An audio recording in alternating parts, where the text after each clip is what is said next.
Eleanor stood in the center of her empty living room. The echo of Mark's departure was still louder than the silence.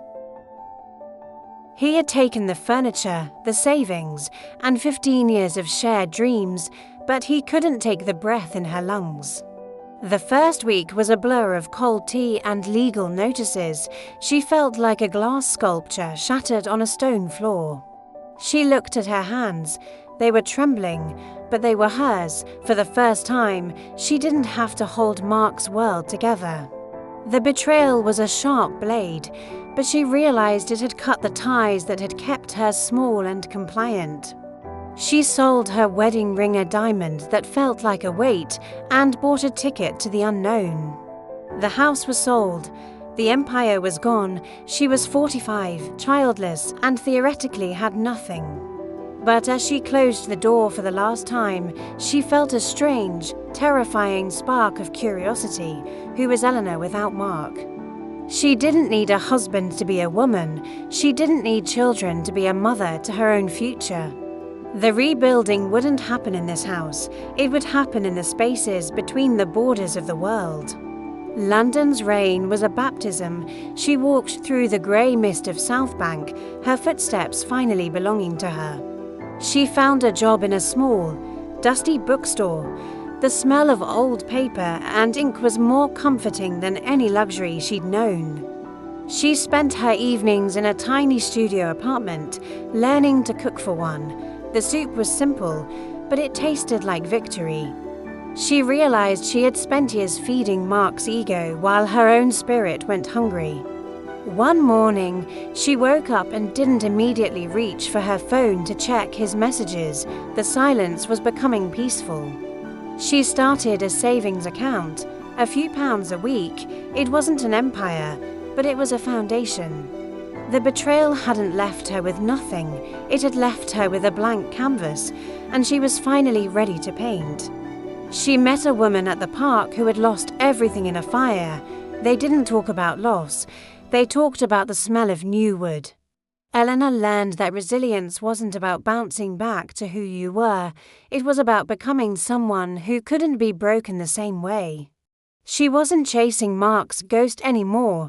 She was chasing the woman she was meant to be. As the plane climbed above the London clouds, she looked at the sun.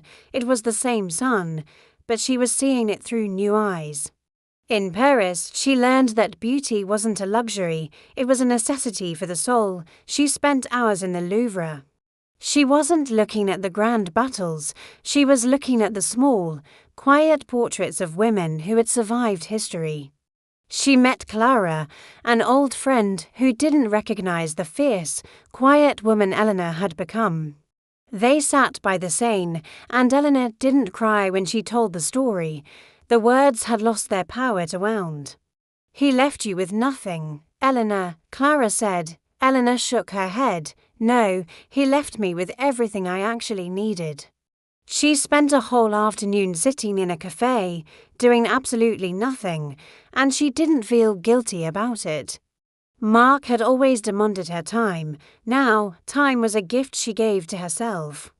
She bought a red dress, not because Mark liked it, but because the color made her feel like a flame. She realized that her childlessness wasn't a lack of life. It was a different kind of abundance, a freedom to move, to grow, to change. She wasn't a mother to a child, but she was becoming the architect of a new world. The Eiffel Tower sparkled at midnight, and for the first time in 15 years, Eleanor felt completely whole. Tokyo was a lesson in precision. She watched a potter mend a broken bowl with gold, kintsugi. The cracks weren't hidden, they were celebrated. The bowl was stronger and more beautiful for having been broken. Eleanor looked at the scars on her heart. They were her gold. They were the evidence of her survival. She stayed in a temple in Kyoto, waking up to the sound of a bell that cleared the fog from her mind. She learned to meditate, to sit with her pain until it became just another thought passing through the sky. She realized that Mark's betrayal was just a moment in time. Her life was a vast, ongoing journey. The crowded streets of Shibuya didn't overwhelm her. She felt like a steady rock in a rushing river. She wasn't alone, she was solitudinous. There was a power in being her own best company. She ate dinner at a counter, watching the chef work with focused grace. Every movement had a purpose. She was mending her own life with the gold of her experiences, piece by piece, day by day. The neon lights of Tokyo reflected in her eyes. She wasn't a ghost, she was a beacon. New York was the final test, the city of ambition. She walked down Fifth Avenue, her head held high. She found Mark's new office. She stood across the street, watching the people go in and out.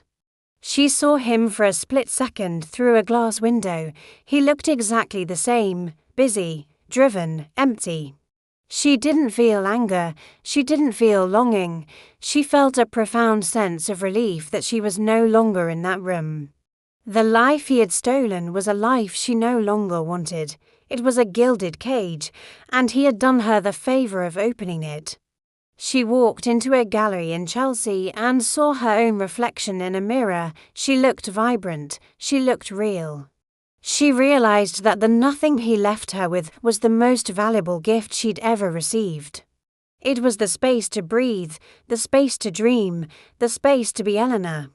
She sat on a bench in Central Park, watching the children play. She felt a warmth for them, but no longer a void.